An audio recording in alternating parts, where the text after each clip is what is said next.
Hola, buenos días. Bueno, bienvenidos. Les damos la bienvenida a una nueva Open Lecture de la Facultad de Ciencias Empresariales. En este caso, bueno, va a ser un gusto recibir desde Argentina a un colega y amigo de muchos años, Mariano Tursi, que nos va a hacer una presentación bien interesante en un momento. Bueno, me están diciendo que hay que esperar un poquito, Mariano, porque se están conectando. La plataforma demora desde que aparecemos nosotros, así que vamos a esperar unos minutitos antes de dar el inicio formal. Perfecto, sin ningún problema.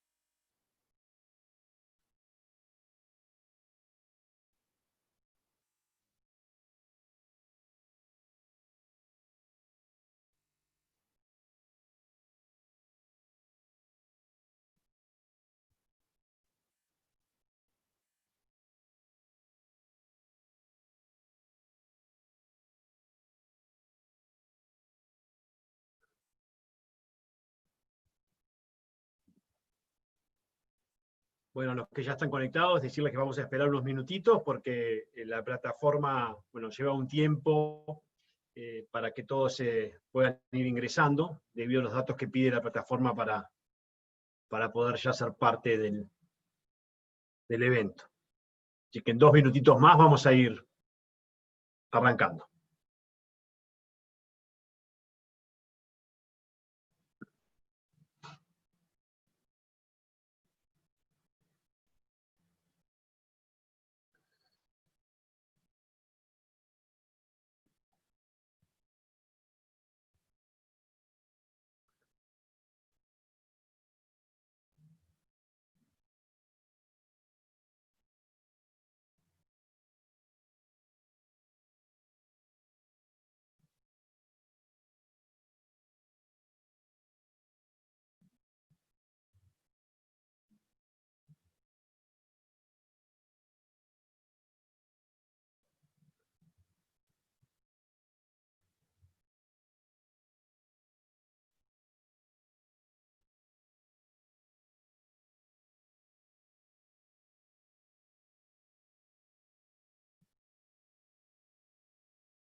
Bueno, Mariano, si te parece, vamos ya iniciando porque me dicen que viene bien ya el número progresivo. Se van a ir sumando a medida que vamos conversando, pero bueno, como entre que te presento y todo, vamos a tener buen tiempo para que ya todos cumplan con los procedimientos para estar en la plataforma. Bueno, buenos días a todos.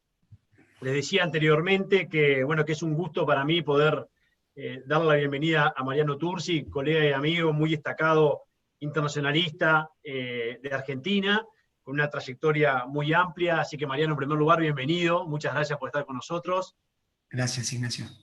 Es un gusto y en este momento que nos vas a hablar de algo que has definido vos en realidad como geopolítica viral, COVID y desorden mundial. Entonces se me vienen muchas cosas a la cabeza para preguntarte, y seguro que nos vas a dar una conferencia que nos oriente un poco en este desorden en que estamos, ¿no? Pero antes, quiero leer brevemente el currículum de Mariano. Digo brevemente porque voy a ser injusto debido a que lo voy a cortar, pero bueno, contarles que Mariano Tursi es PhD en Estudios Internacionales, máster en Estudios Estratégicos de la Escuela de Estudios Internacionales Avanzados de la Johns Hopkins University, fue profesor de la Universidad de New York y del Instituto de Servicio Exterior de la Nación, es profesor de la UCEMA y de la Austral. Ha publicado y disertado en Estados Unidos, Francia, México, China, Colombia, Uruguay, Panamá, Chile, Corea del Sur, Italia e Inglaterra. O sea, ahora no, Mariano, porque no se puede, pero por lo general suele dar vuelta al mundo para dar conferencias. Es socio gerente de GM Consulting, que es una firma de asesoramiento en riesgo político y comunicación. Mariano está casado con Gladys y tiene 3 hijas. Bueno, Mariano. Aclaro eso, Ignacio, Sí, en mi lío lo aclaro, porque es muy probable que podamos tener alguna intromisión en el medio. Si bueno, bien tengo todo controlado de la mejor manera posible, tengo 3 cisnes negros. bueno, no hay problema porque con esto del Zoom y de las conferencias por Zoom ya estamos acostumbrados a que conocemos a los hijos y hijas de los expositores y nos encanta, así que bárbaro. Bueno, Mariano, no te quiero sacar tiempo a tu exposición, pero lógicamente estamos en un momento realmente muy especial, ¿no? Algo inédito que es este COVID que nos ha sorprendido a todos porque sí nos imaginábamos que los desafíos sanitarios iban a estar, ellas eran parte de la agenda global, pero nunca imaginamos que este virus iba a determinar definiciones desde el punto de vista de políticas públicas tan extremas en esto de los confinamientos, ¿no? Y llegar a que un fin de semana cerca de 4.000 millones de personas estén encerradas en sus casas, es algo inédito en la historia de la humanidad. Tú ya me contarás cómo ves esto. Y bueno, y todo lo que se está generando a partir de esto, en cuanto a el rol del Estado, el cuestionamiento a los organismos internacionales, esta nueva etapa de la puja de los liderazgos entre Estados Unidos y China que tanto preocupan, porque es una película que estamos viendo y no somos actores relevantes de esa película, estamos esperando a ver qué pasa, y día a día parece que que esa tensión se va incrementando. No sé cómo lo ves, pero preocupa tanto que desde China se diga que estamos en una especie de guerra fría, un concepto muy antiguo para explicar lo que ocurre en el presente. Así que nada, estamos más que expectantes para ver qué nos contás y vamos a recibir muchas preguntas. Le digo a toda la audiencia que pueden hacer las preguntas en lo que es el chat, las vamos a ir leyendo a Mariano una vez que termine su conferencia. Así que Mariano, una vez más agradecerte por tu tiempo, agradecerte porque estés con nosotros aquí en la Facultad de Ciencias Empresariales de la Universidad Católica y te doy la palabra. Bueno, Ignacio, muchísimas gracias. Gracias a todos los que se conectaron y veo que se están conectando y decidieron pasar estos minutos para entender algo de lo que los tiene en cuarentena. Antes de comenzar, un agradecimiento tanto institucional a la facultad como a la Universidad Católica y también personal. ¿Sí? Todos los de ustedes que estén bajo la dirección de Ignacio deberían estar sumamente agradecidos porque es muy difícil encontrar calidad académica y calidez humana. Así que te agradezco mucho, con mucha alegría recibo el calificativo de amigo y colega, así que muchísimas gracias, Ignacio. Bueno, dicho esto, les propongo, voy a tratar de compartir la pantalla con ustedes para proponerles lo siguiente. El título, ¿se ve bien? Bien, perfecto. El título que quería compartir con ustedes hoy era como bien decía Ignacio, COVID y desorden mundial en lo que denomino geopolítica viral. ¿A qué me refiero con esto? La incertidumbre que tenemos es alta, es grande, y los efectos que están ocurriendo en el mundo a partir del coronavirus o COVID-19 son altos. La pregunta es, ¿qué podemos hacer de esto? ¿Sí? La idea es no quedarnos atrapados en una lectura de noticiero o de coyuntura, sino tratar de inscribir la coyuntura actual en fenómenos precedentes y tratar de hacer un mínimo de prospectiva a futuro sobre cómo esto va a afectar. ¿Por qué digo esto? Porque si no nos quedamos atrapados en los detalles, en la histeria con la que se reportan muchas de estas cuestiones, pero sin duda estamos ante una coyuntura crítica, ¿no? Para analizar este fenómeno les propongo un esquema analítico de 5 variables. Las 5, o 5 dimensiones, si quieren, 5 niveles. Por supuesto, para hacer más fácil recordarlo, les propongo que cada una de ellas empiece con una letra que juntas forman la palabra virus, ¿sí? Visión del mundo, impactos, donde nos vamos a referir a hacer cortes longitudinales de lo que está ocurriendo. Recíprocos, porque es muy importante, y creo que Ignacio lo señaló en esto, no es solamente el impacto directo, sino los efectos dominó que va a tener sobre diferentes ámbitos, actores, procesos y estructuras. Una cuarta que será la ultra. ¿Por qué lo llamo ultra? Porque acelera, potencia los fenómenos a nivel magnitud y velocidad. y una última variable que es la de sorpresa, ¿sí? Comencemos por visión del mundo, ¿sí? Lo primero que tenemos que entender es cómo llega este virus, en qué dimensión y en qué ámbito. Actualmente nos encontramos, digo, y este es un diagnóstico y lo someto también al intercambio para el momento posterior, nos encontramos atravesando 5 transiciones simultáneas. 5 transiciones simultáneas. La primera, que se da en el plano económico, es de desarrollados a emergentes. ¿Qué quiere decir esto? Históricamente, desde que existe el capitalismo, del Producto Bruto Mundial, la mayor parte la llevaban los países desarrollados, que es lo que el Fondo Monetario Internacional denomina avanzados, economías avanzadas, ¿sí? Esto cambia en el 2007. Ahora, digo, para que sepan, estoy justamente, Ignacio, a punto de entregar el libro que te dije a principio de año que estaba escribiendo, y tengo los datos porque lo hice justamente ayer esto. En el 2007 se llega a la paridad, al 50-50, y a partir de ese momento la tendencia cambia.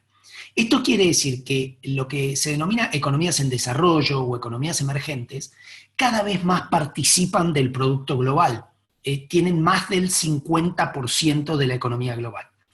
Además de eso, los emergentes tienen 2 características más. Son los países que crecen más rápido, ¿sí? Uno podría crecer muy rápido, pero no alcanzar la mayor parte del producto global. Esto está ocurriendo también. Son los que decrecen más lento. La última estimación del World Economic Outlook del Fondo Monetario de abril de este año estima que el mundo avanzado va a decrecer 6% y el mundo emergente 1%. Lo mismo ocurrió cuando fue la crisis del 2008-2009.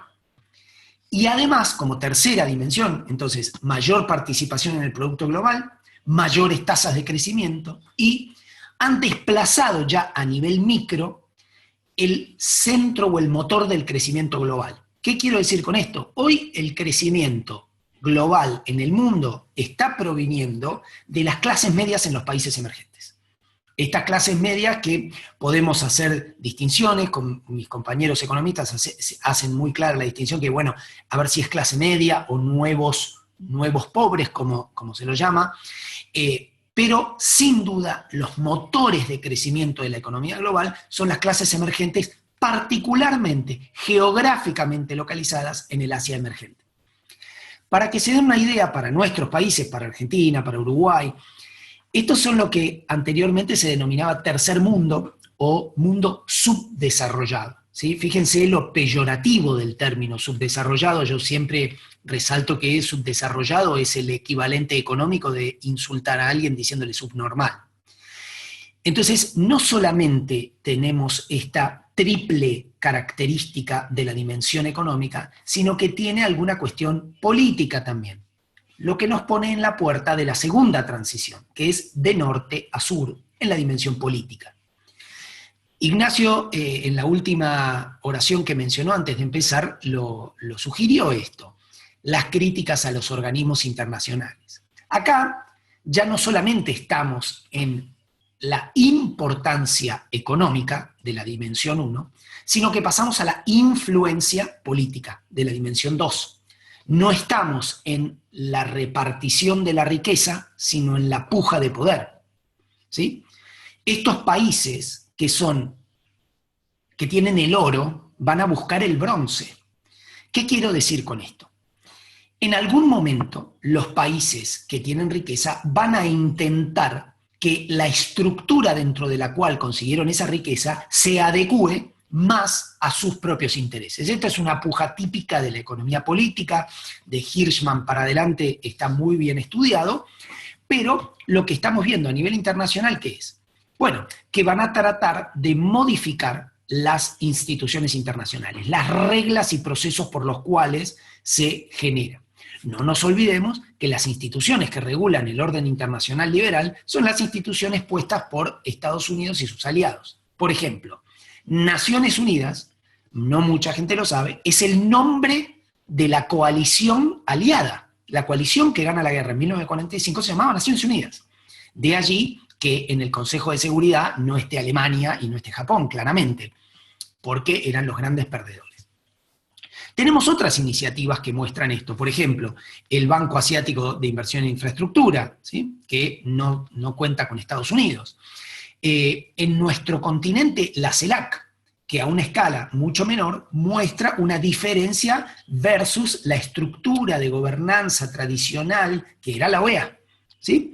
Entonces, esto también implica que nosotros conceptualicemos el mundo de otra forma. ¿Por qué? Porque estamos parados sobre un momento de cambio.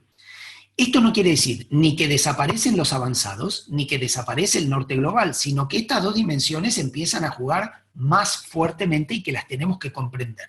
Tanto como ventanas de oportunidad para construir asociaciones de geometrías variables que antes no eran tan claras, como restricciones también, ¿sí? Entonces, de norte a sur, la dimensión política. Esto es muy importante como actores fuertes.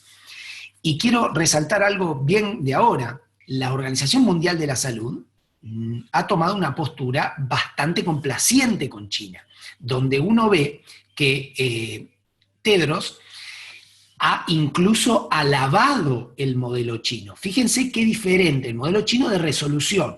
Fíjense qué distinto es de el eje, como lo tiene Estados Unidos, que es en buscar la responsabilidad por la expansión del virus, mientras que la OMS lo que busca es resaltar la efectividad en la contención, ¿sí? En ningún momento, hay un documental en Netflix que pueden ver sobre coronavirus muy interesante, con los datos del médico chino que alertó sobre esto y cuál hubiera sido el grado de expansión del virus en China si se hubiera sabido antes. Esto es algo que está estudiado hace mucho. Amartya Sen estudió cómo los regímenes no democráticos, donde no circula la información de una manera más libre, pueden llegar a tener hambrunas, que es lo que pasa también en el equivalente de salud con las pandemias. ¿Se entiende hasta acá? ¿Se escucha bien? ¿Se ve? Bien. La tercera dimensión que les propongo, ahí es de lo real a lo virtual. Y virtual está tachado. Cuando escribí El desorden mundial en el 2017, había puesto virtual y ahora me corregí, porque ya no es virtual. Virtual parece que no existiera. Y le puse digital. Este es el plano tecnológico. Entonces tenemos económico, político, tecnológico. ¿Qué quiero decir con el plano tecnológico? Este virus, fíjense que el término que uno utiliza es viralizar, ¿sí?, cuando uno ve algo que es muy popular. Bueno, ¿por qué se dice viralizar? Porque la forma en la que uno comparte ese video tan hermoso del gatito que abraza al perrito es la misma manera en la que se contagia el coronavirus, ¿sí? Epidemiológicamente es lo mismo en la tecnología. La tecnología es lo que me permite a mí, por intermedio de Ignacio, poder llegar a ustedes y a sus casas ahora. Lo que nos permite seguir conectados con 3, 4, 5 pantallas al mismo tiempo y seguir trabajando. La tecnología hoy no es un detalle, es un componente fundamental de la manera en la que nos comunicamos, producimos y cada vez más incorporarla, para los que sean de relaciones internacionales, al cálculo de poder. Voy a darles un ejemplo. Hoy Estados Unidos capacita más pilotos de drones que pilotos de aviones, ¿sí?, de su fuerza aérea, ¿no? O sea que una persona viaja a Nevada, a un centro de control, y en vez de estar jugando al Call of Duty, en realidad está llevando a cabo una operación para eliminar a un terrorista en Pakistán. Ese nivel de imbricación de la tecnología, donde, fíjense, los más jóvenes seguro no lo recordarán, pero en los años 80 y 90 uno tenía que ir a la universidad o a la empresa a hacer una llamada internacional o una videollamada. Después eso se podía hacer desde la casa en una computadora y las batallas por la computadora eran épicas. Hoy el celular está, ¿a cuánto? Piensen esto, ¿a cuánto están ustedes de su celular? La gente me dice centímetros. La máxima distancia que toman de su celular es cuando se bañan.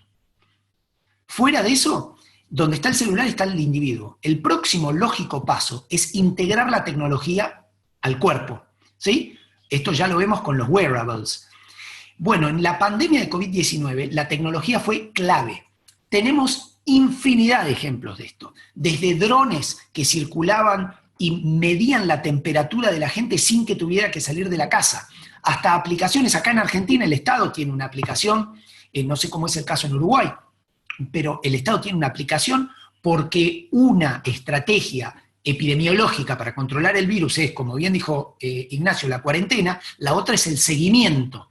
Si yo tengo un seguimiento absoluto de quienes estuvieron expuestos y quiénes son los casos confirmados, no necesito hacer una cuarentena. Se entiende, por supuesto, que el nivel de seguimiento que hay que tener para esto, uno no lo puede arriesgar, por eso es más factible la cuarentena, es más fácil de controlar. Pero insisto que la variable tecnológica se ha vuelto un factor de poder, en la puja de poder, en la producción. Cuando yo iba al banco, antes, si no había electricidad o no había sistema, te lo hacían en papel, hoy ya no. Para los más jóvenes, el ejemplo que siempre les doy, ¿tienen tarjeta de crédito y de débito? ¿Saben por qué la tarjeta de crédito tiene relieve los números y la de débito no? Porque cuando surgió la tarjeta de crédito se hacía a mano. Había un viejo aparato con 3 papeles que se pasaba por una máquina que hacía así. Era más parecido a un grabado, ¿sí? Cuando llegó la de débito ya no hacía falta. Entonces, esta no es una pandemia cualquiera. Podemos hacer una conferencia a través de medios digitales, una orquesta, el Parlamento argentino sesiona de manera virtual. Entonces, económica, política, tecnológica.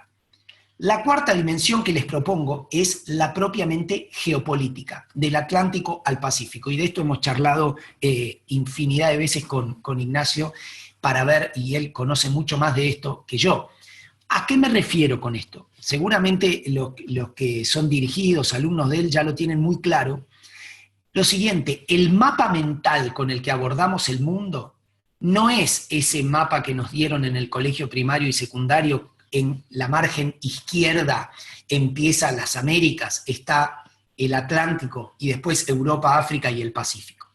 El mapa que utilizamos nosotros es el que tiene el centro de los asuntos mundiales puesto en el Pacífico, no en China, en el Pacífico.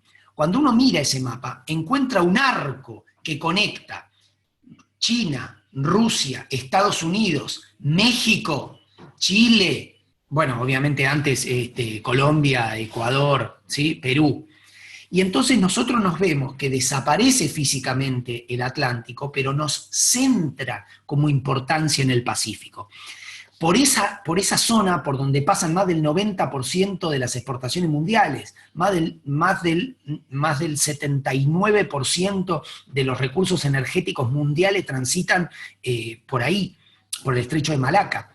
Entonces, y empezamos a entender esta red territorial y una red de conectividad física superimpuesta a la realidad física, donde nosotros empezamos a comprender geopolítica y geoeconomía. ¿Sí? Las iniciativas de la franja y la ruta en China, o la ruta marítima y la ruta terrestre, son muy claras en esto. Y acá, perdonen el sesgo latinoamericano, pero acá esto es muy importante para nosotros, porque nosotros vemos cómo China tiene una visión del mundo, donde conecta desde Yiwu hasta Madrid, va un tren de alta velocidad.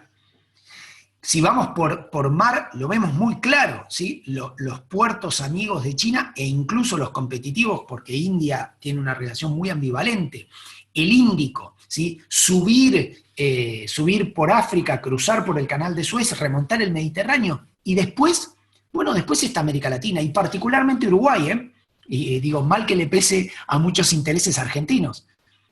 Y esto es muy importante porque para la relación Argentina-Uruguay impacta directamente. A ver, lo acabo de mencionar, países latinoamericanos con salida al Pacífico, caso México, Perú, Colombia, Ecuador, Chile, empieza a cobrar una relevancia muy importante, aún para países como Argentina, como Brasil, como Uruguay, que no tenemos salida directa al Pacífico. Entonces, entender la geopolítica y la geoeconomía es clave para nosotros, ¿sí? Sin esto no vamos a poder comprender cómo se expandió el virus tan fácilmente, ¿sí?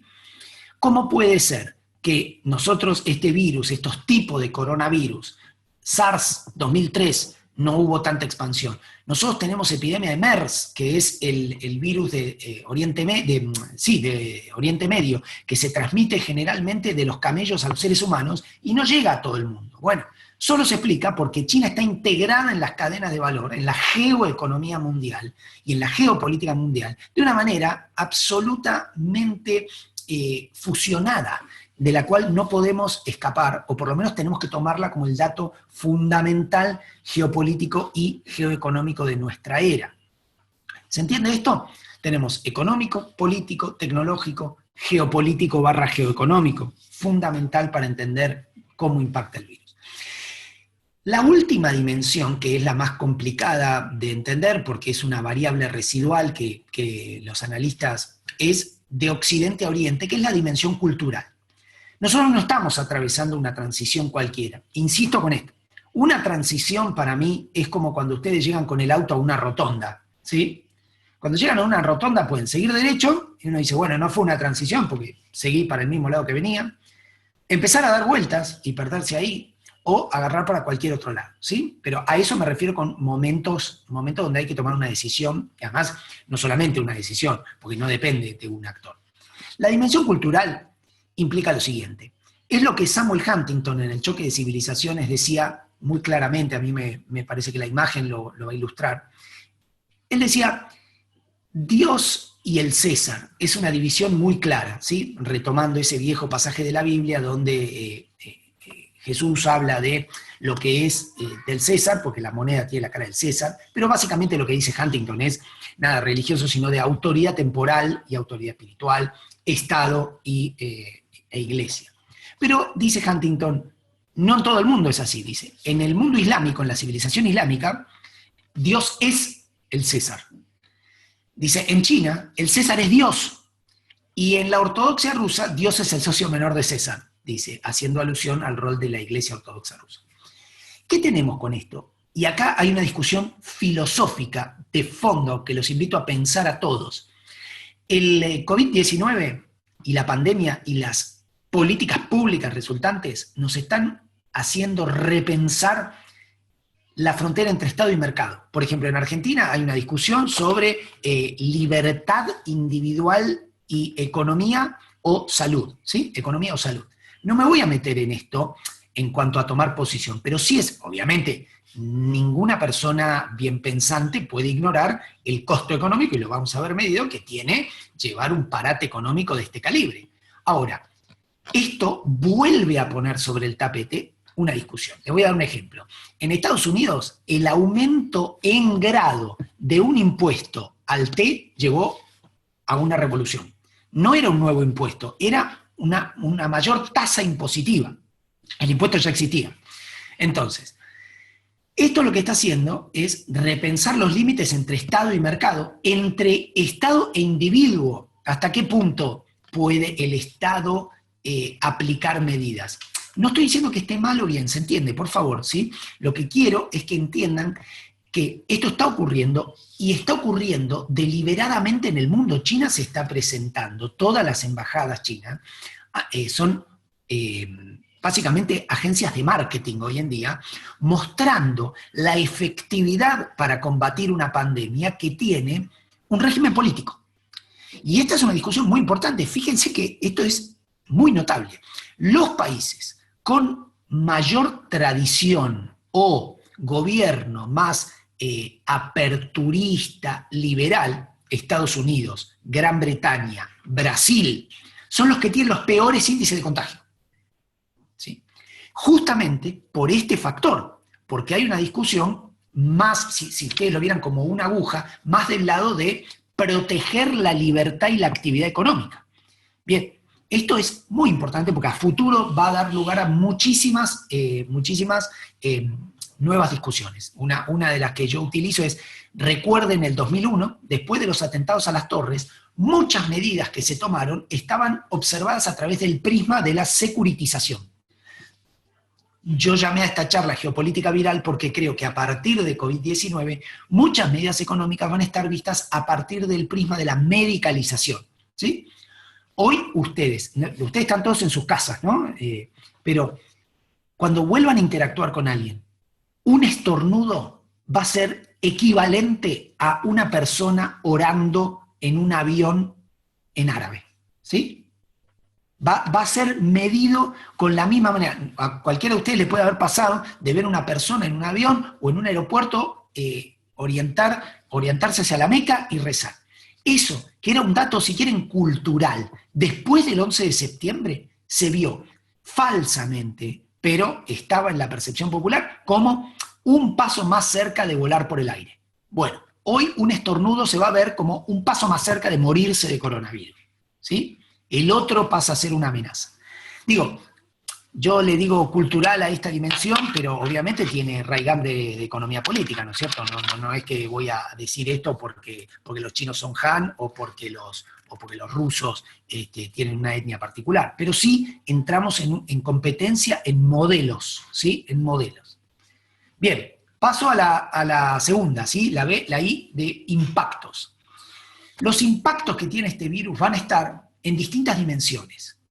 Económicamente el impacto va a ser tremendo, ¿sí? Esto es el consenso de todos los organismos, de todos los estados, ¿sí? Se estima que va a ser una crisis económicamente que va a doblar los efectos de la crisis del 2008-2009, como Ignacio decía, tener en un día 4.000 millones de personas en cuarentena. Además, no nos olvidemos que después cuando veamos los recíprocos, esto tiene efectos dominó. ¿Sí? Mucha gente me decía, vos sos profesor, para vos esto es espectacular. Sí, es espectacular, pero tengo que estar en mi casa haciendo de profesor, maestro, cocinero, proveedor, ¿sí? Doctor. Entonces, en realidad, la que hace todo eso es mi esposa. Yo nada más hago Zoom. Pero bueno, no le digan. Entonces, económicamente, no solamente impacta en el crecimiento, 2, tasas de crecimiento, 3, cadenas globales de valor.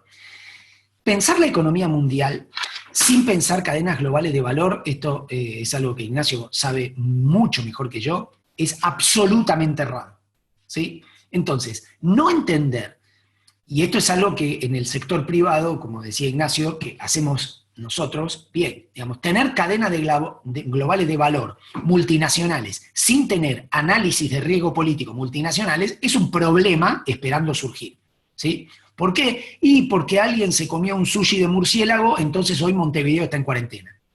Y esto hay que entenderlo, ¿sí? Esta interdependencia global hay que entenderla. Entonces, los impactos no solamente van a estar en el producto, sino en las tasas de crecimiento, en las cadenas globales de valor y en los factores, ¿sí?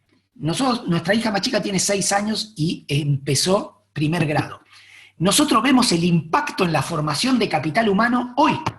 Y ese impacto ya va a tener, y hay estudios en Estados Unidos que ya lo están sacando, tiene un impacto en la predicción de ingreso futuro, ¿sí? Entonces, esto hay que entenderlo muy bien, porque esto implica aunar los sistemas educativos a los sistemas económicos. Este esfuerzo que está haciendo la UCU para mantener, digamos, el nivel y la actividad educativa, más allá de la contribución a la educación, tiene un impacto en su ingreso futuro, ¿sí? Entonces esto es muy importante. Segundo impacto, la dimensión política.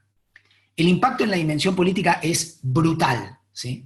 En los regímenes latinoamericanos está clarísimo, ¿sí? Dependiendo de si hablamos de nivel nacional, subnacional o hasta local, se pueden llegar a disgregar las instancias de gobernanza. Nosotros hemos tenido en Argentina municipios que cerraron con tierra los accesos, algo que está prohibido en la Constitución. Pero ¿qué pasa? Ante una situación de crisis de este tipo, surgen este tipo de respuestas, ¿sí? Es la feudalización de la política. ¿Por qué? Porque se van yendo para abajo, se genera una espiral de cada vez mayor contención, ¿sí? Yo saludaba a mi vecino, ahora no lo saludo porque tengo miedo de contagiarme. Bueno, el municipio responde directamente o no responde directamente y a partir de ahí cambian los alineamientos políticos. El litmus test más importante de esto va a ser la Unión Europea. La Unión Europea va a tener un impacto por el COVID. ¿Por qué? Porque el COVID, si algo hace, es volver al Estado-Nación, ¿sí? Porque ¿quién impone los controles? El Estado-Nación. Al interior del Estado-Nación podemos tener también otros niveles, como los estados o las provincias, ¿sí? que también repliquen esto como una caja de resonancia. Pero cuidado, porque si bien la política sigue activa, yo soy de los que creen que pensar esto como un freno a la política es un error, todo lo contrario, ¿sí? La política muta, la política muta más rápido que un virus, en todos los países. Entonces, pero sí va a ser muy importante entender cómo van a ser los nuevos alineamientos políticos, desde el financiamiento de la política hasta la estructuración de los canales de representación. Piensen que países que tenían elecciones, ahora hacer una elección es muy complicado, ¿sí? Entonces, desde el solo hecho operativo hasta el máximo hecho de las alianzas de poder y cómo se tejen. Piensen que este es un nivel muy personal.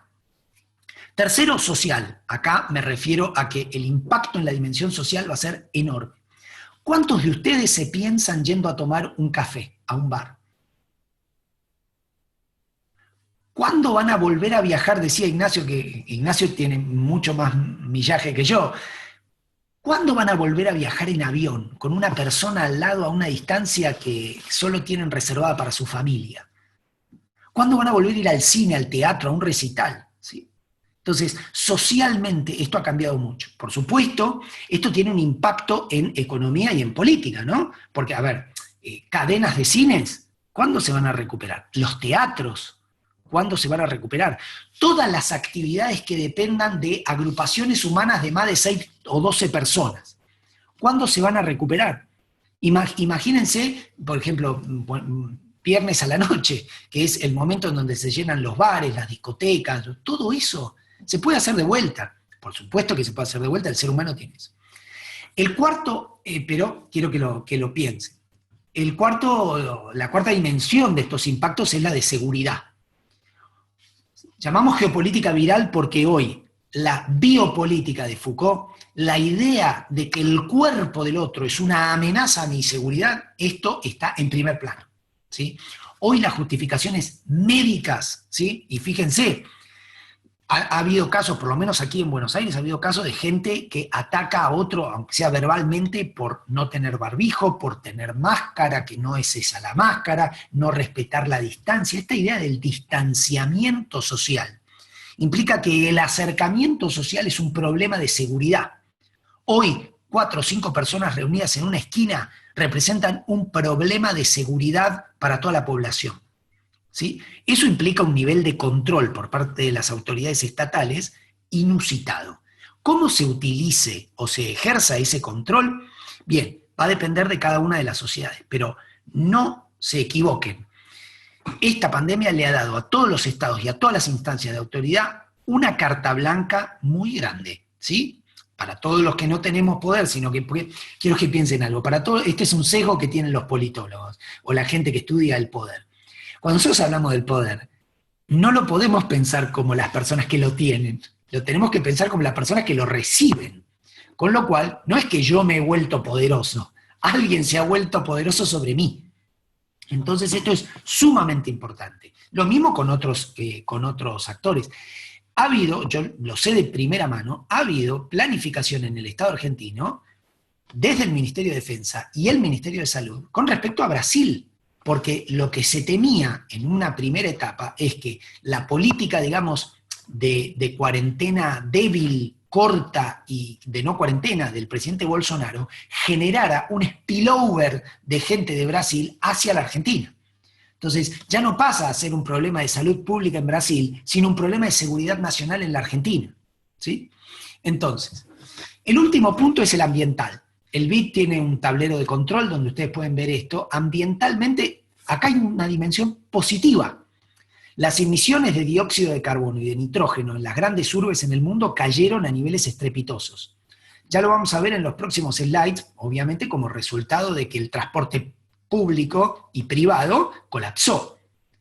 Entonces, esto es importante porque pues nosotros estamos en un punto de, así como la salud pública, decía Ignacio, era un tema, el medio ambiente también, la amenaza mayor a las relaciones internacionales contemporáneas viene del medio ambiente, ¿sí? De eventos climáticos extremos. En la era del antropoceno, que la Comisión Internacional de Estratígrafos está designando esta era en la que vivimos como una era geológica, por el nivel de alteración que se ha tenido del planeta. Entonces, en esto hay una cierta, si se quiere, hice algo. Un cierto impacto positivo. Por supuesto, es menos transporte, menos producción, ¿no? O sea, es una ganancia ambiental a costa de una pérdida económica. Pero no obstante ello, como el problema fundamental de nuestra era es no llegar al punto del tipping point, que podría cambiar para un lado o para el otro, esto hay que tenerlo en cuenta. ¿Vamos bien de tiempo, Ignacio? Bien, perfecto. Recipe, igual ya estamos por la R, así que de virus ya nos quedan 3 letras.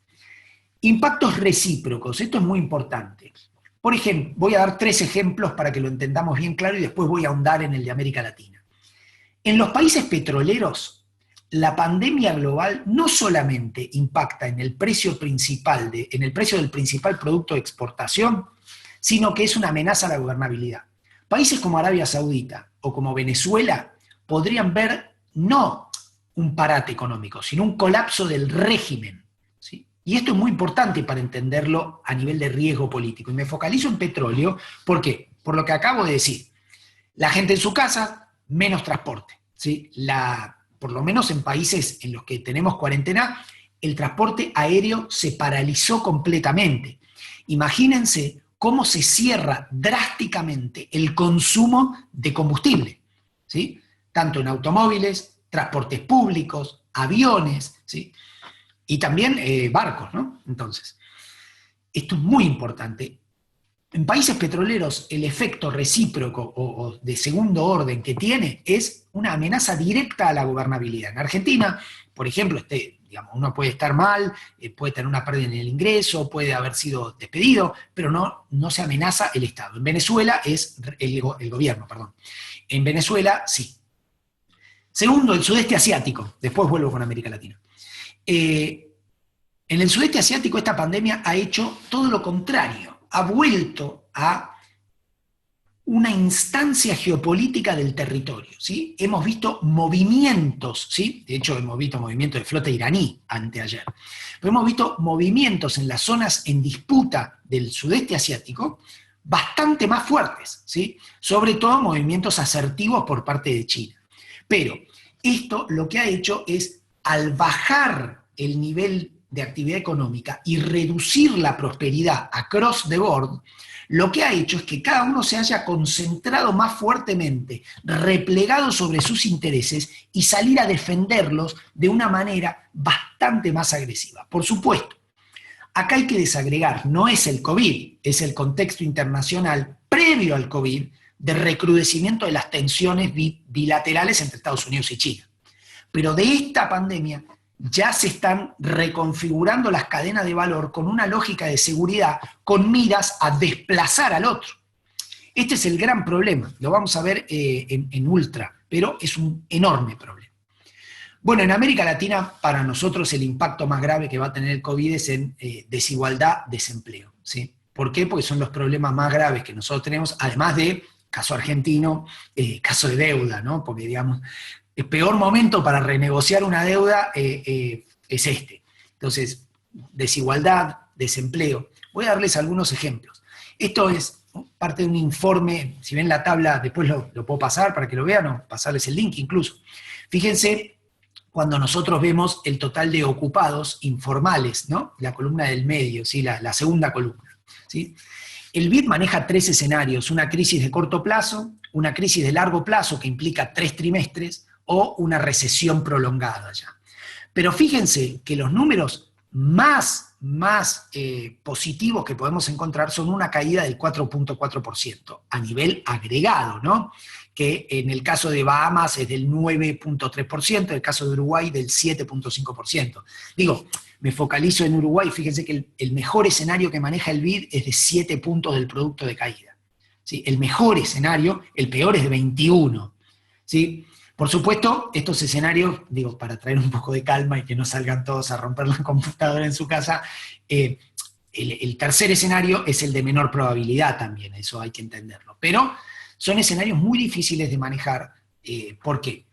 Porque esta pérdida de empleos formales implica un cierre de la actividad económica, implica, esto ya lo saben, ¿no? Pero no es solamente perder un puesto de trabajo formal, es una crisis en una familia, es menor ingreso que después se traduce en menor demanda. Además, esto tiene cuestiones de impactos de nivel micro, ¿sí? Porque, digamos, un hombre desempleado aumenta la probabilidad de violencia familiar. Entonces, hay distintos niveles micro y macro que se juntan.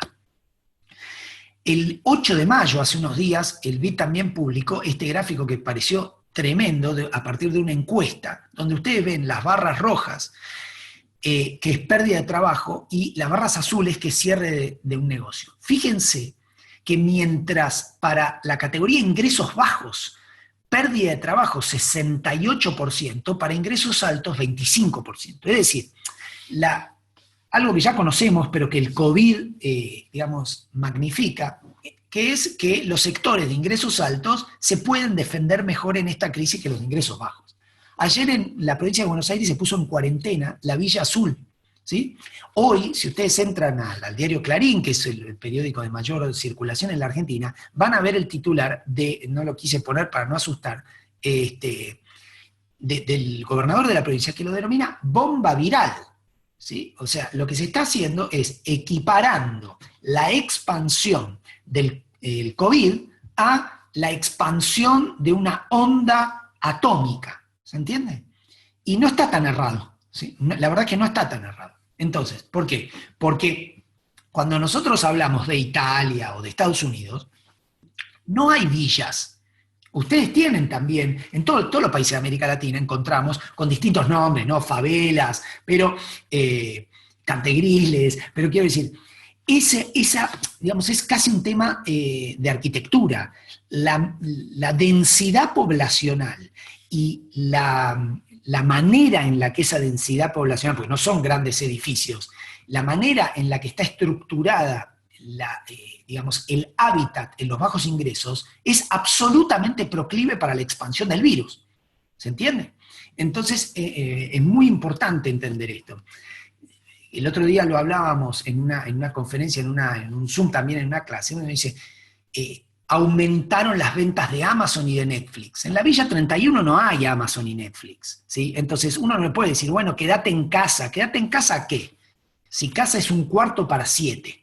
¿Se entiende? Entonces es muy difícil. Y esto vuelve a nuestra discusión anterior, la política.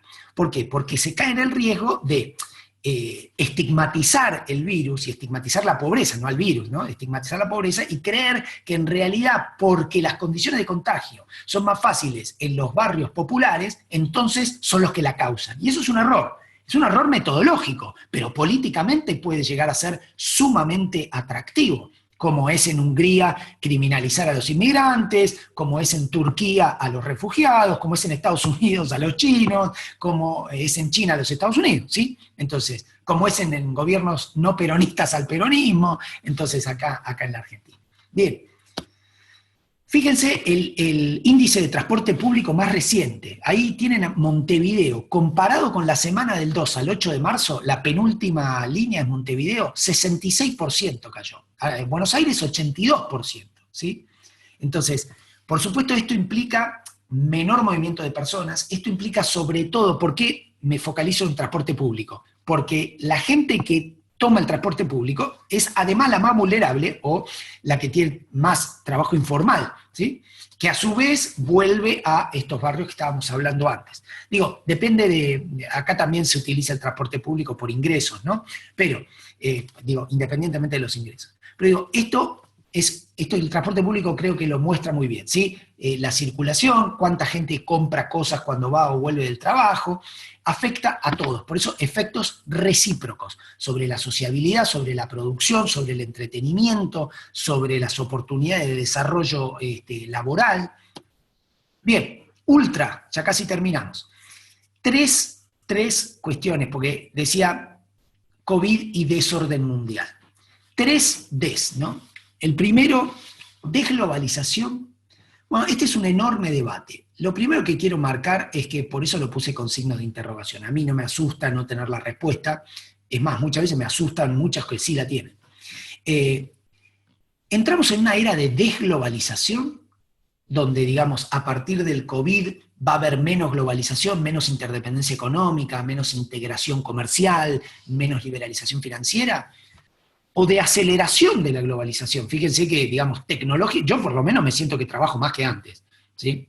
Sin duda se han vulnerado todo tipo de fronteras. Hoy no existe un sábado, no existe un domingo, no existe un horario de trabajo, digamos, no existe.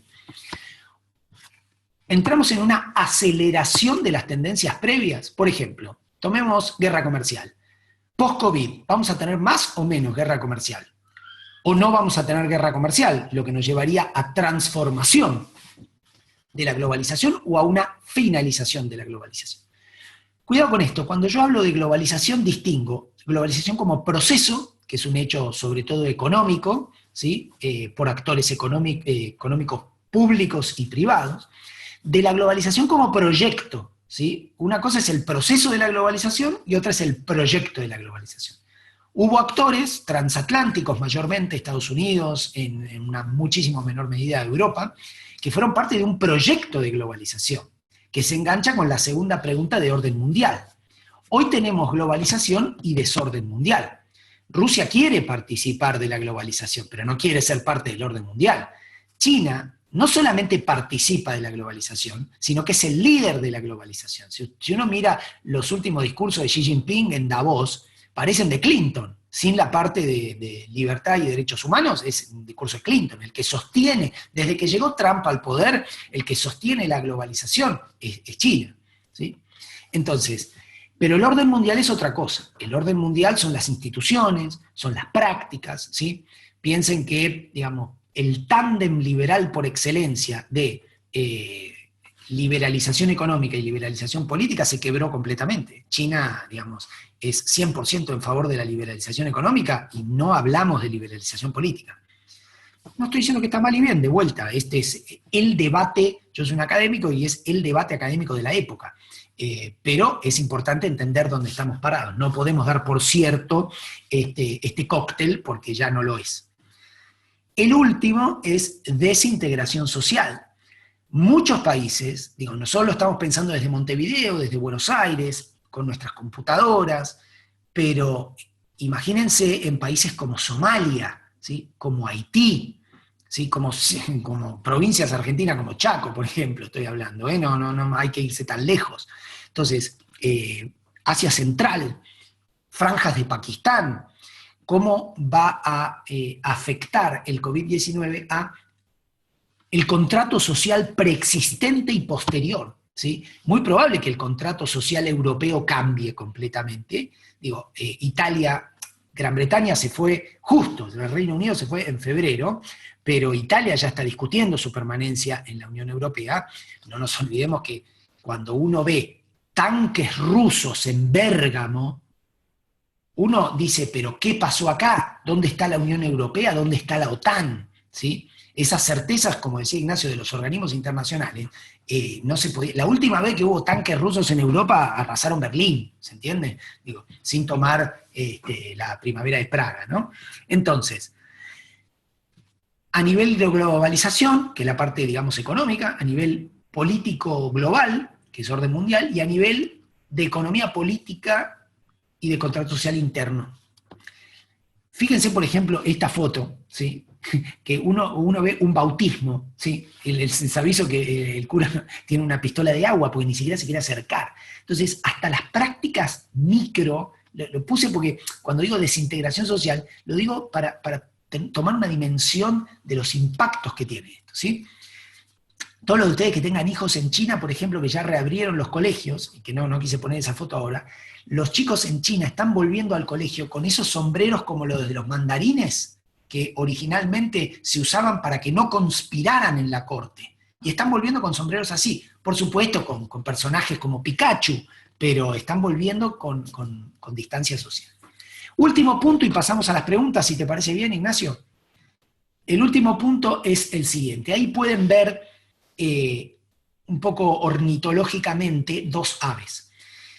El COVID claramente trae volatilidad e incertidumbre a niveles del cisne negro. Primero, el cisne negro es el evento de muy alto impacto y muy baja probabilidad, ese que no veíamos venir. El COVID no es un cisne negro, ¿sí? Las personas y sus reacciones pueden hacerte, como ven, un pavo o un cisne blanco. El CDC, el Centro de Control de las Enfermedades de Estados Unidos, tiene un paper publicado el año pasado sobre un tipo de virus corona, que se llama corona, ya lo sabrán todos por las puntas que tiene, que viene de los murciélagos. Hay una ONG dedicada a hacer el tracking del virus desde los murciélagos, que va a cuevas en China y toma murciélagos y los hisopa, ¿sí? La OMS tiene un reporte en el 2019 diciendo que estamos al borde de una pandemia global. Entonces, no se tomaron las medidas, no quiere decir que es un cisne negro, ¿se entiende? Las reacciones sistémicas son los que transforman los hechos en un cisne negro, en un cisne blanco o en un pavo. ¿Pavo por qué? Yo utilizo la imagen filosófica de Bertrand Russell. Bertrand Russell dice que en el Día de Acción de Gracias en Estados Unidos uno come un pavo. Pero el pavo, en la época de Bertrand Russell, estamos hablando de los 50, se compraba vivo. Ese pavo yo lo compro el día 1, lo voy a consumir el día 30. La primera semana, cuando yo entro, el pavo me tiene miedo y me huye. La segunda semana, después de que lo alimenté, el pavo, digamos, sabe que yo entro con alimento, entonces por lo menos viene cerca mío porque sabe que va a ser alimentado. La tercera semana el pavo come de mi mano, porque ya tiene confianza. El día 29, el pavo tiene la mayor certeza de que yo soy su mejor amigo en el mundo, su mayor protector y el artífice de su bienestar. Al día siguiente lo mato. ¿Se entiende? ¿Cuál es el problema? ¿El problema es que el pavo era tonto? No. El problema es que el pavo tiene 29 observaciones que lo llevan a proyectar al día siguiente esa tendencia. Es lo mismo que ocurre en una burbuja financiera. Si yo les digo que una acción subió 900%, ¿qué van a decir? Bueno, tengo que comprar. La verdad es que si subió 900% está cada vez más cerca de explotar, ¿sí? Pero se genera esta falacia inductivista. Si nosotros no entendemos a nivel, miren, las que han reaccionado más rápido son las universidades, ¿sí? La UCU, por ejemplo, transformó toda su operación, ponerla a nivel virtual, ¿sí? Eso muestra plasticidad y resiliencia, que es algo que uno generalmente no escucha de las instituciones educativas, pero que es verdad. Porque Amazon, Mercado Libre no han tenido que hacer muchos cambios. Su modelo de negocio acompañó la ola, ¿sí? Porque la verdad que su modelo, podemos tener esas teorías conspirativas, ¿no? Que dicen que en realidad todo esto es una gran conspiración para tener a la gente en su casa y vender más Microsoft o lo que fuera. Pero más allá de eso, los que han hecho cambios no son las Mercado Libre o las Amazon de este mundo, son las universidades. Entonces, se han posicionado para mantenerse vivas, mantenerse y encima, digo, si uno lo viera en la matriz FODA, convertirlo en una oportunidad. Porque fíjense que ahora uno puede llevarle a más profesores. El caso mío, desde Buenos Aires, que antes no era el caso, hubieran tenido un seminario presencial con otro profesor. Entonces, las reacciones sistémicas son claves, dependen de los individuos, dependen del tipo de organización. No es lo mismo cómo va a reaccionar un municipio en la provincia de Buenos Aires, de cómo va a reaccionar el Partido Comunista Chino, de cómo va a reaccionar la UCU. Pero allí es donde podemos transformar esta situación en una cuestión, una masa informe y desesperante que nos lleve puestos, como el caso del pavo, o una crisis manejable de corto plazo o de mediano plazo con los costos, como se dice, con achatar la curva de los costos, ¿no? Bueno, hasta acá llegué yo, acá tienen un mail si me quieren hacer alguna otra pregunta en el futuro, después de la sesión de preguntas, por supuesto, estoy más que a disposición. Así que si quieren voy a dejar de compartir pantalla y pasamos a las preguntas. ¿Querés, Ignacio?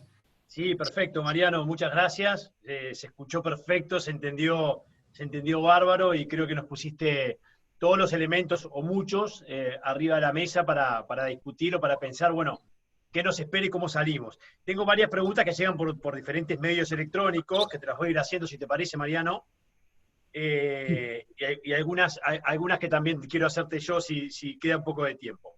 Primero dice, bueno, ¿quiénes son los grandes ganadores y perdedores en la arena internacional post-COVID? Viste que de esto se habla mucho, de si gana más China, si pierde más Estados Unidos, si pierden los dos, si pierde todo el mundo, o si hay alguno que salga beneficiado. Te cuento que una de las teorías que tiene Uruguay, por ejemplo, para dar buenas noticias en este momento, es que Uruguay está saliendo relativamente favorecido porque está haciendo un buen control de la crisis, y eso hace que lo sanitario sea importante, que eso pueda ser un buen destino para captar inversiones, se está hablando bastante de esto. Pero ¿qué pensás a nivel internacional?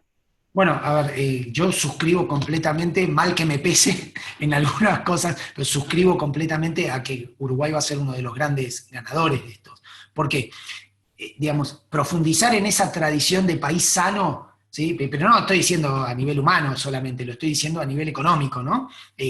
Perfil tipo Nueva Zelanda, ¿sí? Ese tipo de países, y digamos, hay una liga, y lo hemos estudiado muchas veces, países como Uruguay, como Nueva Zelanda, que tienen el tamaño como para poder salir efectivamente de esta crisis, que la hace más manejable, tienen la calidad institucional aplicada como para poder llevarlo adelante y el liderazgo, ¿sí? Se da una sintonía bastante buena.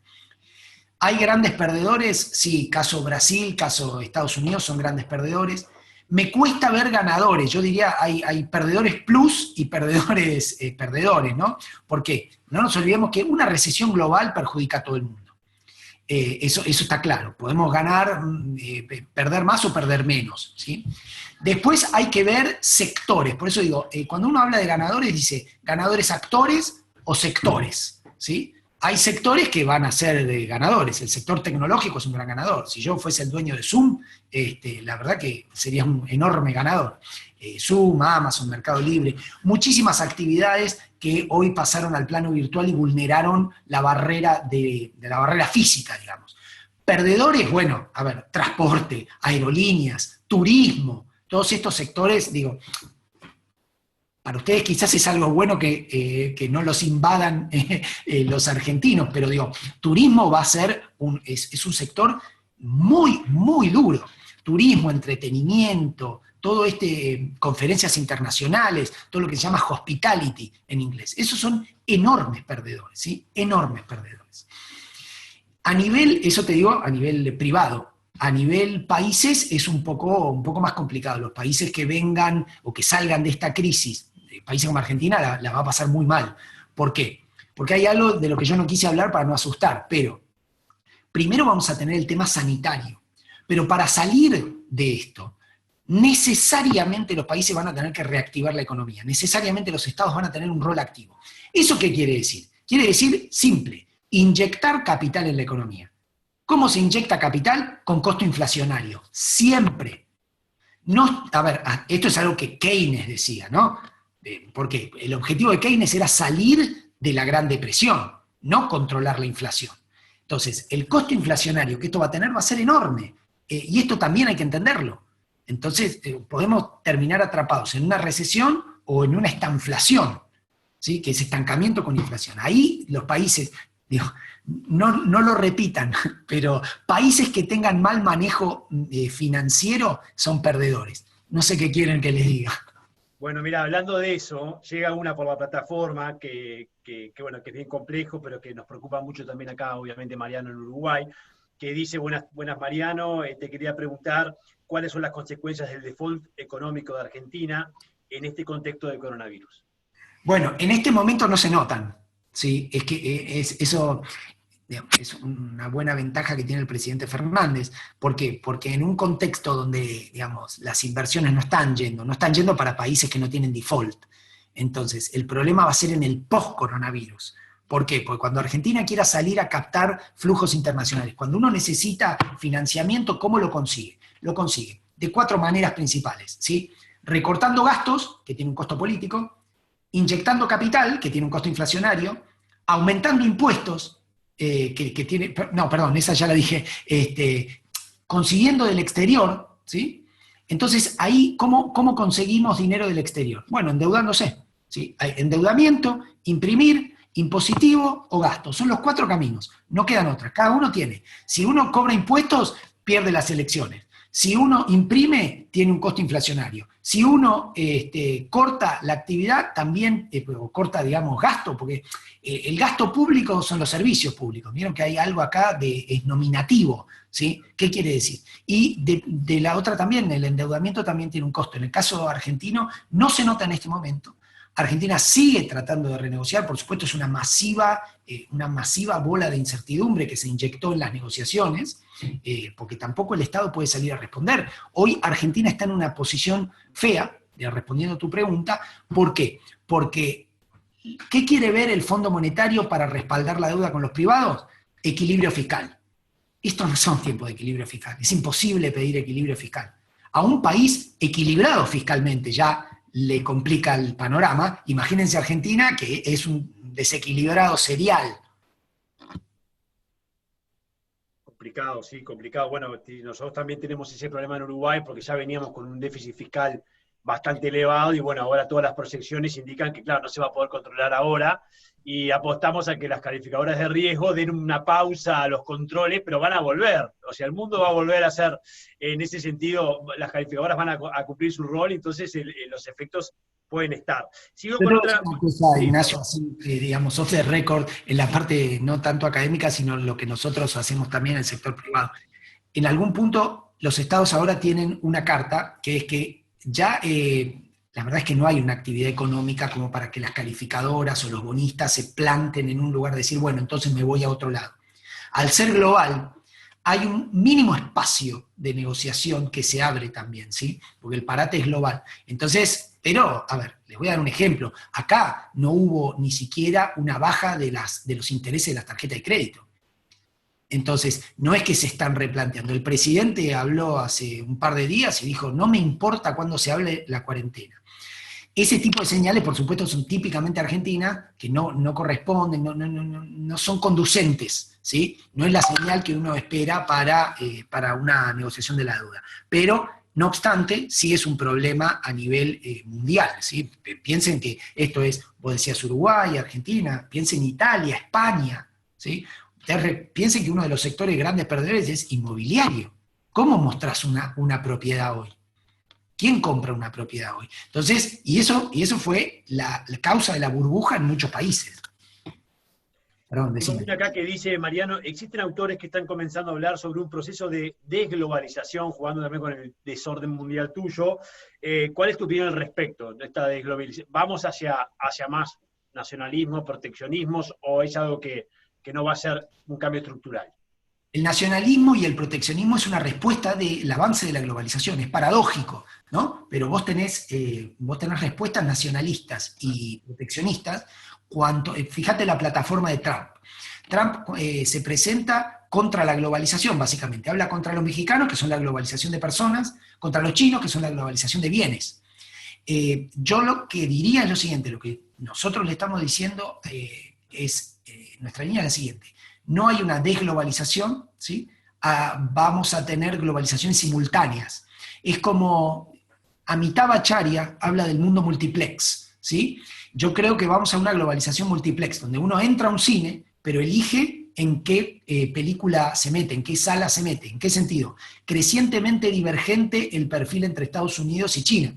Este era el año del 5G, en eso no me quise meter, pero era un año clave. Y entonces, tanto para Europa, la relación Europa-China, Europa-Estados Unidos, entonces yo creo que vamos a creciente divergencia, ¿sí? Para América Latina es una noticia muy preocupante, ¿sí? Porque puede hacer que Brasil se dispare por sí mismo, porque puede afectar las ganancias de la integración regional o potenciarlas, ¿sí?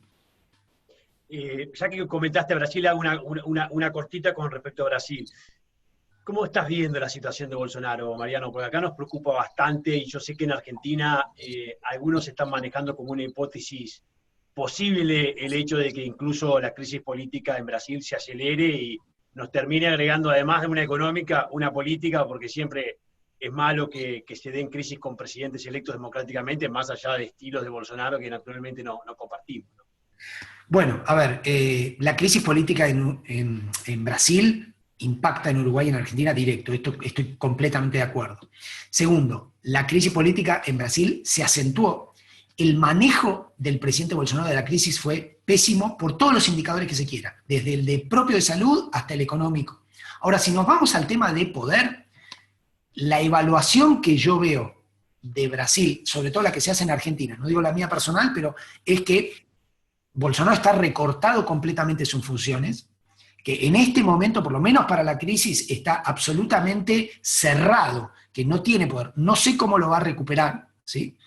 De allí a que tenga una especie de impeachment, destitución, no lo sabemos porque en este momento está todo muy congelado, pero sí está claro que el poder de decisión de Bolsonaro prácticamente está licuado. prácticamente está licuado. Esto es una noticia malísima para nosotros digo Argentina, Uruguay, ¿sí? Es más, desde Argentina ya hay iniciativas a nivel Cancillería de mantener la relación por canales no oficiales y no políticos, como las cámaras de comercio. ¿Por qué? Porque hay que tratar de mantener, a lo que se apunta es, más desde los sectores, digamos, a la derecha, o más hacia la izquierda, de mantenerlo por canales culturales y de diplomacia popular, si se quiere, o por canales económicos y de diplomacia de cámaras. Acá, digamos, hizo cortocircuito la parte política, eso está claro, ¿sí? Ahora, peor que el cortocircuito de las diferencias era no tener una figura fuerte. Digamos, a nosotros Bolsonaro nos preocupaba como figura fuerte, ahora nos preocupa como figura débil.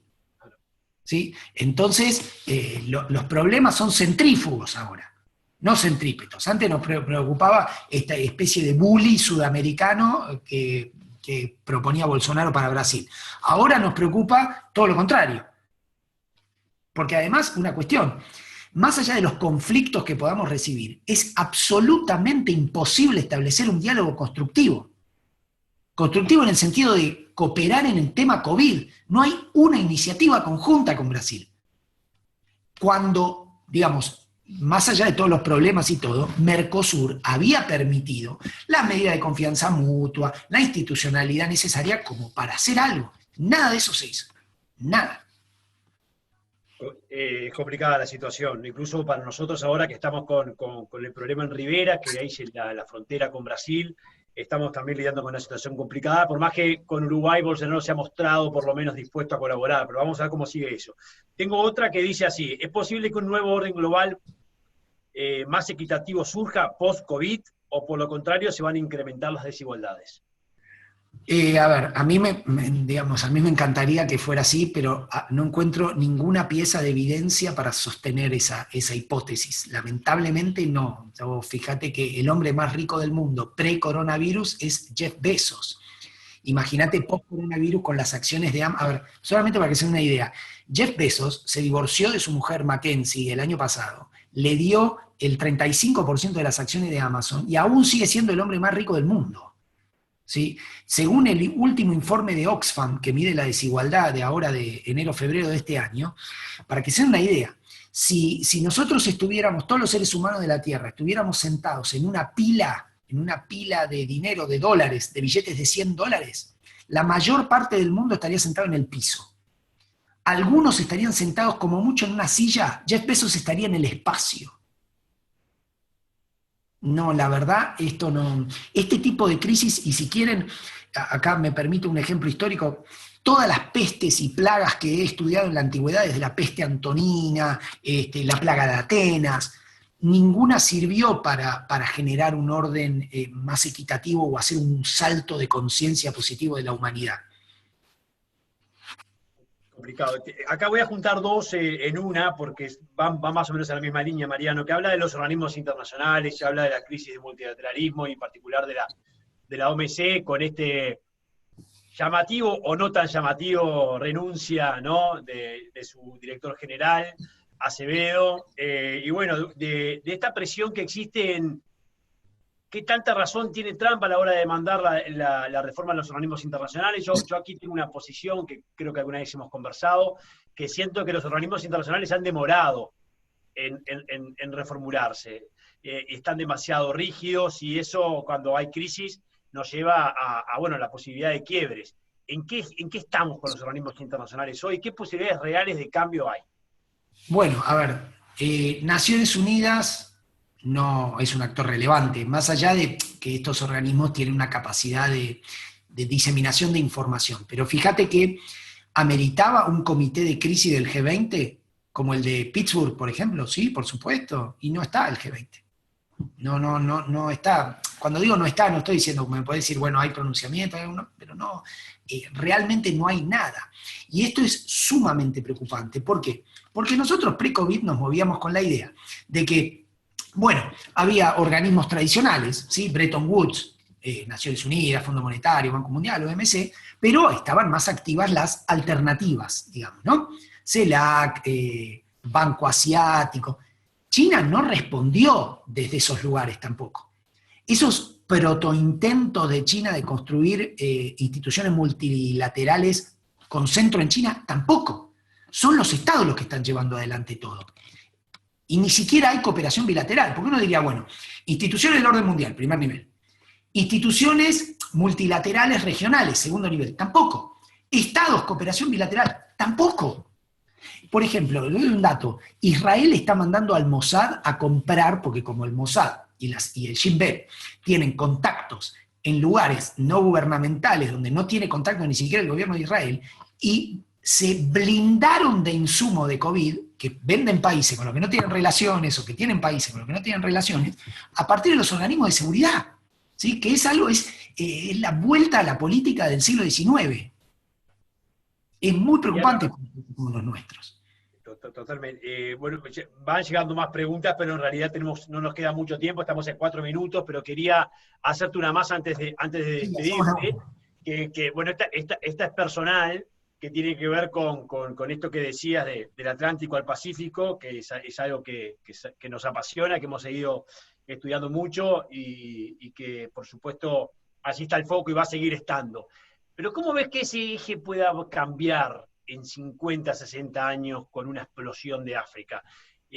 ¿Cómo estás viendo el continente africano en el futuro desde el punto de vista geopolítico, económico? Es un gran olvidado, y ayer fue el Día de África, ¿no? El denominado Día de África, y bueno, me lleva a esto a si realmente no estamos desde América Latina o en términos geopolíticos subvaluando la potencialidad de una región que después de un desarrollo todavía de India, que me parece que nos va a dar muchas sorpresas por los próximos 30 o 40 años, ¿qué pasa con África y si esto puede cambiar un poco el eje hacia el Atlántico nuevamente, donde América Latina podría verse muy beneficiada? Sí, a ver, sí, yo me concentré, no hice una long durée tan larga, pero es exactamente como vos lo describís, ¿no? Es Europa siglo XIX, Estados Unidos siglo XX, Asia-Pacífico siglo XXI, pero con un desplazamiento hacia el Índico que llega hasta África. Esa es digamos, esto se ve operativamente en el outsourcing. Vos lo vas viendo, cómo van pasando de una a otra, y es cierto, África tiene muchos indicadores muy positivos, muy promisorios, ¿sí? Tiene abundancia de recursos naturales, tiene población joven, que crece muy rápidamente, demográficamente, tiene dividendo demográfico África, cosa que países como China no tiene, que países como Rusia obviamente les falta, Japón y hablar, ¿no? Entonces, sí es cierto, yo soy de los que creen, y que he impulsado, por ejemplo, en el sector donde asesoro yo, que es agroindustrial, donde hay un enorme potencial para que países como el nuestro, como los nuestros, digamos, puedan primero ser, first movers en el mercado africano, pero no para comerciar, sino para hacer transferencia tecnológica. ¿Sí? Nuestros países tienen una enorme potencialidad en educación, ¿sí? Para exportar servicios educativos, para instalarse, ¿sí? Brasil utilizó, por ejemplo, el marco de la CPLP, la Comunidad de Países Lusoparlantes bajo Lula, como para tratar de integrar. Fíjense que incluso hasta geológicamente África es parte de América, y los yacimientos petrolíferos offshore que tiene África son similares a los que tiene Brasil. ¿Sí? Pues son capas geológicas similares. Entonces hay muchas áreas. Claro, también hay muchos desafíos, ¿sí? Desafío de conectividad, de infraestructura, desafío de salud. África tiene indicadores tremendos de HIV, de malaria, entonces sí creo que hace falta una visión estratégica, strategos, en griego es el que va adelante, y ver África, como bien marcás, Ignacio, por lo que puede ser, y no por lo que es, y mucho menos por lo que ha sido con todos los estereotipos nocivos de los que ha sido objeto.